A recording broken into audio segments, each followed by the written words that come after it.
your boy, Jackie Dumpson. Check it out. Now, Rita Ora. Now, if you don't know who she is, okay, my most vivid memory of her is A$AP Rocky rapping about her slurping on his cock.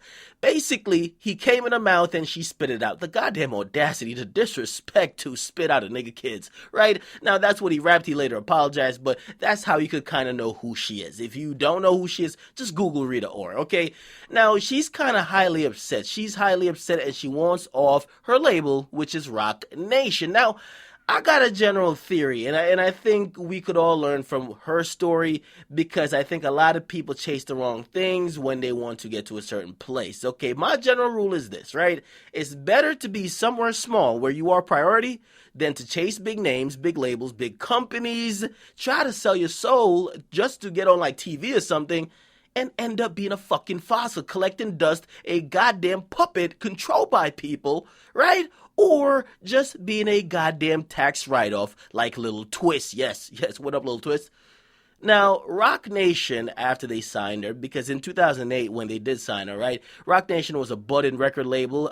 People thought it would compete with Def Jam down the line. It was a record label spearheaded by Jay-Z. We saw a lot of people that were aligned with it. For example, like Rihanna. Rihanna's managed, and it's also listed as a label for her as well. So you see some important people aligned with it. You're like, yo, damn, if I'm trying to be the next Jay, I might need to get down with that. If I'm trying to be the next Rihanna, I need to get down with that. So a lot of copycats and a lot of people who were pretty much lost as fuck just kind of came running, right?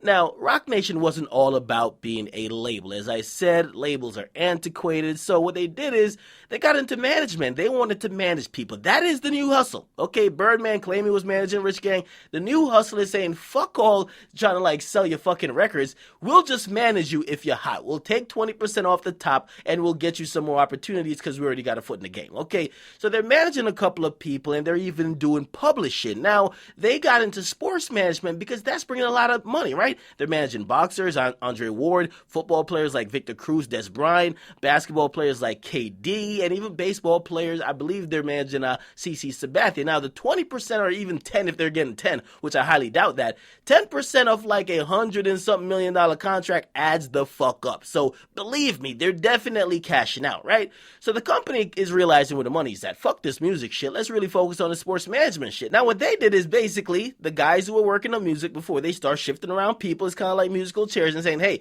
you're going to work on some sports, you're going to do this, you're going to do that. So basically the resources of the company, or at least for the musical portion, started to suffer. Okay, so unless you're an artist on the label, and if you're naming Rihanna or something like that, unless you're burning down the building because you're so scorching hot, they give no fucks. Okay, that's the reason why Jay Electronica is there. He could never put out an album because they're not going to force him. Okay, they're like, do what you got to do. We're managing Victor Cruz. Do what you got to do, right?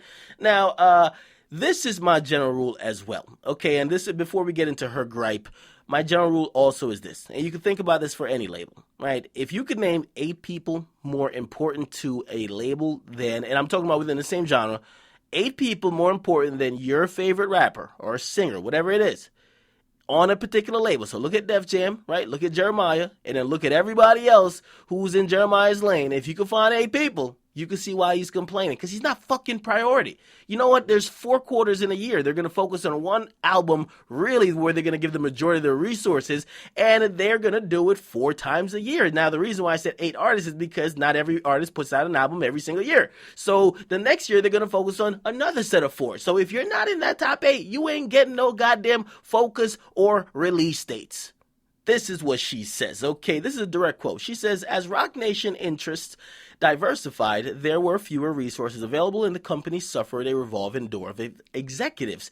Rita's remaining supporters at the label left or moved on to other activities to the point she's no longer had a relationship with anyone at the company. Now, she's demanding a release from her contract. I do think she will get it, and to be honest, from what I'm hearing, Roc Nation will not be fighting it, okay? They've also, if you don't know, they've removed her already from their website, so you can't even find traces of her on their website, and it seems like she's going to get out of this, right? Now, I'm hoping whatever move she makes next, because I'm not sure if she's feeling, hey, I'm the British pop star, so I need to link up with something that's American to really go big, because that's not really the case. We've seen people pop off in Canada and get hot in Canada, and then they really just crossed over into the U.S. like nothing happened. You didn't have to change or have to link up with or within the U.S. Okay, same thing with Adele, even though Adele's a different story. So hopefully she makes some good moves, man. You got to be somewhere where your priority, and if your only priority being independent with you and like a small group of people around you,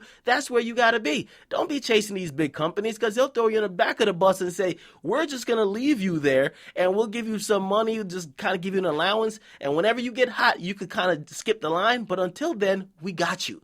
So hopefully she makes the right decision. I believe she will be dropped, or if not dropped, the court will grant in her favor to get her out of the contract. By the way, the rule she's trying to use to get out of the contract, there's a 7-year rule in California that says if you've been in a contract for 7 years, right, already, without some type of renewal or whatever the case is, right, a court cannot force that contract to be upheld. At that point, you could be free. So that's the law she's trying to get off on. It seems very applicable to what she's going on with, because she signed in 08. It's 2015 now, and that's 8 years, right? Well, actually 7 years, so I can't count. It's 7 years, but I mean, by the time this gets to court, it's going to be 8 years, because it's going to be 2016 in like 2 weeks. So we will see then. All right, get a comment, make sure you guys like, definitely subscribe. It's your boy, Akademiks, man. I'm out.